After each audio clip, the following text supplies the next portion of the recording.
your 21mm socket, remove all 6 of your lug nuts, and then take the wheel off.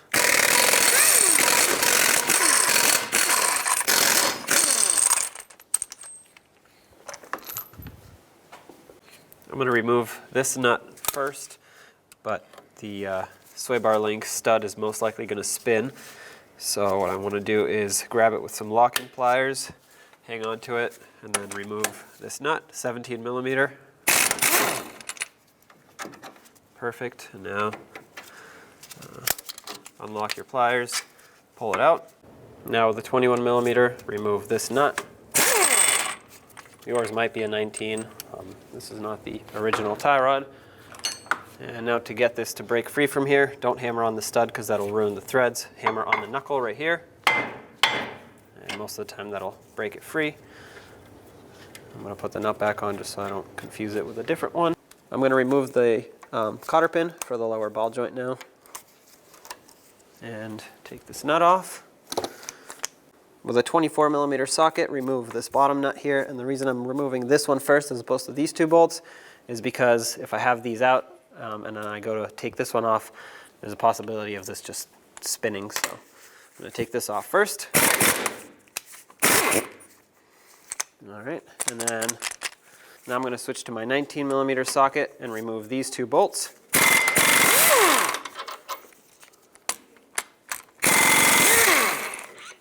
Alright, now the knuckle can come up and off. You can push this to the side, just like that. I'm actually going to bungee cord it. To separate the ball joint from this piece here, I'm going to use a pickle fork and drive it in. I'm going to start this nut on just a couple threads so it doesn't all come falling off.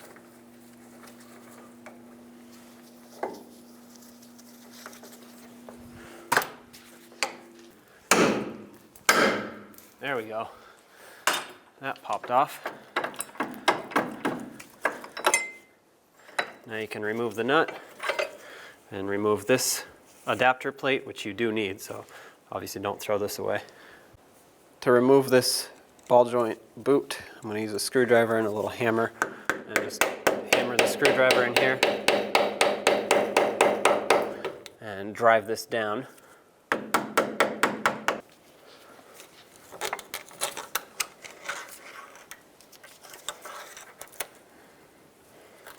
Alright, take that off,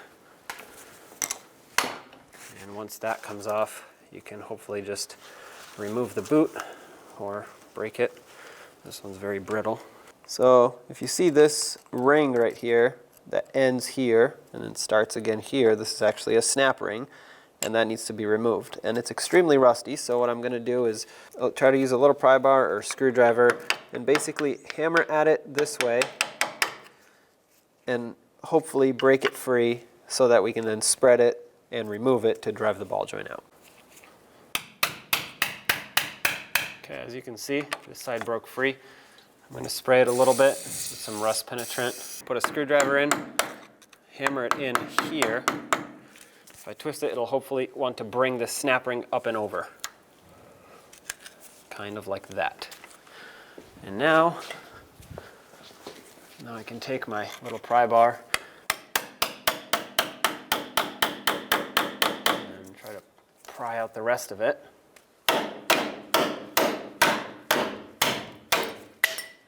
There it goes. Okay. To get this out, the most efficient way is going to be to just hit it with a hammer with the snap ring out. Everything is ready to go. Hopefully it comes out. I'm going to, as a preventative measure, I know this is pretty stuck in there, so I'm going to heat up the knuckle a little bit, just around the ball joint area, hopefully to break it free from the rust, or at least make the knuckle expand a little bit so that it can let go of the ball joint when I hammer it.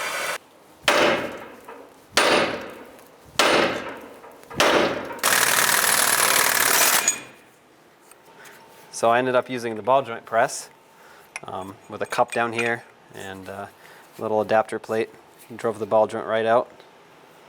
Now to install the new ball joint, I want to take a little tiny screwdriver that's thin enough to fit under here without damaging the boot, and you want to pry it up all around. This one pops right off. And the reason you want to do that is because to install it, we have to press it up into the hole here. You want to press on this outer lip, not on the stud or anywhere else, obviously not on the boot. So in order to not damage this, you need to take this off.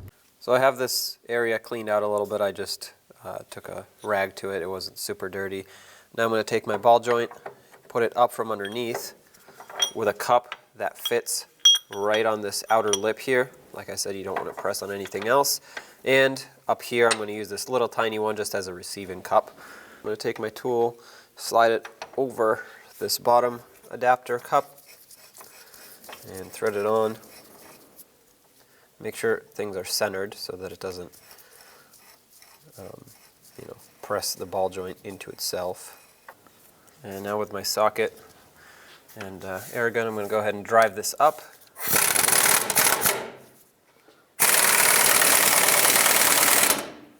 As I do this, I want to pay attention and make sure that it's actually going in straight and not at an angle. And I grabbed one that is slightly smaller in diameter.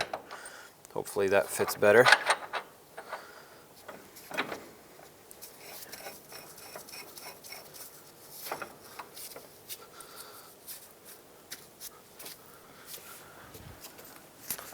And let's try this again. Still make sure that it's going in nice and straight. Okay, at this point, it looks like it's fully seated, but what I'm going to do is take a hammer and just tap on the side of the knuckle here. Hopefully the vibrations will ensure that it's actually fully seated.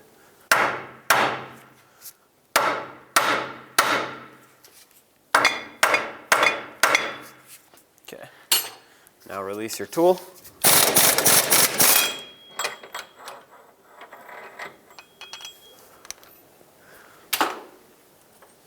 And there's your lower ball joint, ready for the new snap ring to be installed. Before you install the snap ring, make sure the groove is clean and free of any debris so that the snap ring can seat properly, and then try to press it back into place. All right, perfect. I'm going to reinstall this boot, and I'm taking a cup that fits over the boot. You don't want to fit right around the edge, you want it to fit in the middle, and then gently tap it up.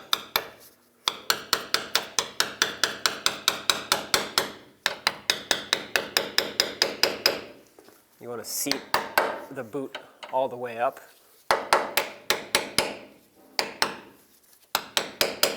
using a small hammer. I don't want to put a lot of force on this because I don't want to rip the boot right here, but this looks perfect. All right, now I'm going to install this piece here. Make sure that when you install it, it doesn't go backwards like this. It has to go with this flat piece up against here. This is actually what stops your wheels from turning when they reach maximum angle.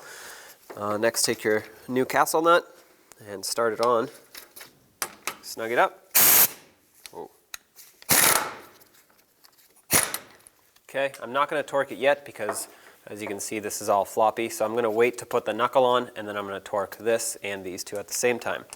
Now I'm going to take my knuckle and try to line it up with these two holes for the two bolts here. My rear bolt lines up right now, actually, so I'm going to go ahead and start that. Now that that one's started, this one can get lined up. I'll try and gently tighten this up. Okay, tighten this one up too. The reason I started slow is because I didn't want to accidentally cross-thread them. Now let's torque them all. Torque these two bolts that go into the knuckle to 106 foot-pounds.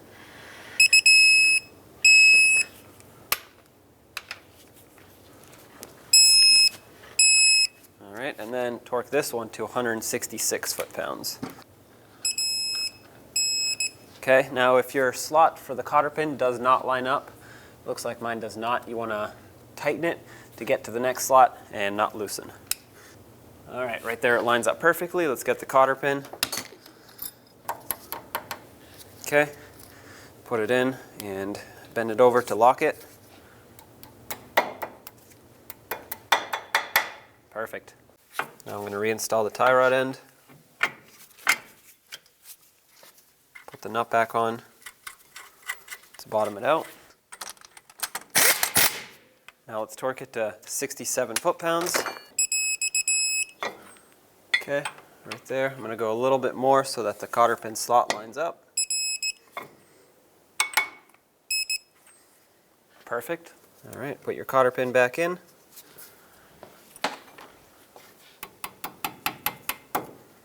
And lock it down. Now reinstall the sway bar link.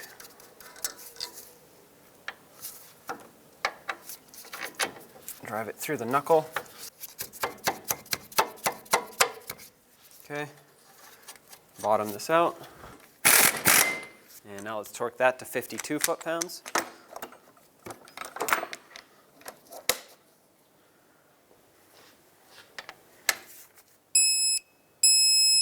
Perfect.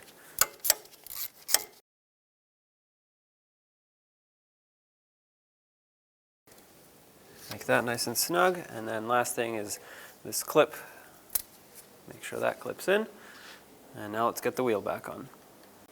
Go ahead and reinstall the wheel. Start on all 6 of your lug nuts, bottom them out, and then torque them to 83 foot-pounds.